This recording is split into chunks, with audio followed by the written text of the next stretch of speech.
మనం స్క్రాచ్ నుంచి ఇంట్లో పెంచిన ఇలాచీ ప్లాంట్ రూట్స్ ఆల్మోస్ట్ ఎక్స్ప్లోడ్ అయిపోతున్నాయి గైజ్ ఈ ఆయిల్ క్యాన్లా. అండ్ దాంట్లో నుంచి ఇలాచీ ప్లాంట్ తీయడానికి మేము పడిన కష్టాలు అంతా ఇంత కాదు. అయితే మీకు గుర్తుంటే ఇది ఒక 1 year కింద జరిగిన ముచ్చట అనమాట. ఇంట్లో కొన్నీ మట్టి కూజలు ఉండే, దాన్ని సగం వరకు కట్ చేసి మనం ఏం చేసినామంటే ఈ కాడవం సీడ్స్ ఉంటాయి కదా, అవి నేను ఓవర్ నైట్ అట్లా సోక్ చేసి పొద్దున్న లేచి మట్టిలో వేసి వదిలేసిన. ఒక 2 monthsకి ఇట్లా చిన్నగా పెరిగినాయి, ప్రాణం లేనట్టే ఉన్నాయి. కానీ 4 months వరకు అయితే లీవ్స్ అన్ని ఇట్లా మంచిగా పెద్దగా అయినా దేవర్ హెల్తీ. ఈ నూనె క్యాన్లకి షిఫ్ట్ చేసి వదిలేసినాం అనమాట.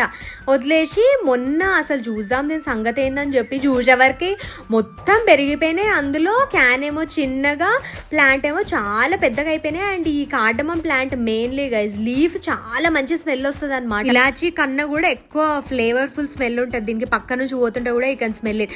అయితే ఈ ప్లాంట్ ఇండ్ల నుంచి తీద్దామని కిందికి మీదికి ఎట్లేసినా వస్తలేదు. ఇక ఏం చేస్తామని చెప్పేసి ఆఖరికి మంచిగా చాకు గట్టి గాల్చి దాన్ని డబ్బానంతా కట్ చేసేసి ఈ టబ్లోకి షిఫ్ట్ చేసినాం గైస్. అండ్ అది తీసినప్పుడు అయితే సేమ్ ఆ డబ్బా ఎట్లుందో షేప్ ఆయిల్ క్యాన్ సేమ్ అదే షేప్లో పెరిగినాయి అనమాట. రూట్స్ ఎంత మంచిగా కనిపిస్తున్నాయి కదా, ఫుల్ హెల్దీగా ఉన్నాయి, చాలా రూట్స్ ఉన్నాయి.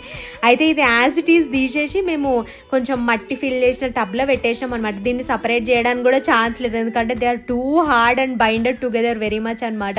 సో ఈ టబ్లో పెట్టినాం. కొన్ని ప్లాంట్స్ అటు ఇటు పడిపోతున్నాయి అని చెప్పేసి సుతిల్తాడు కట్టినాం అనమాట. ఇది cardamom story. How is it guys? ఎంత మంచిగా పెరిగింది కదా, బ్యూటిఫుల్గా ఉంది చూడ్డానికి.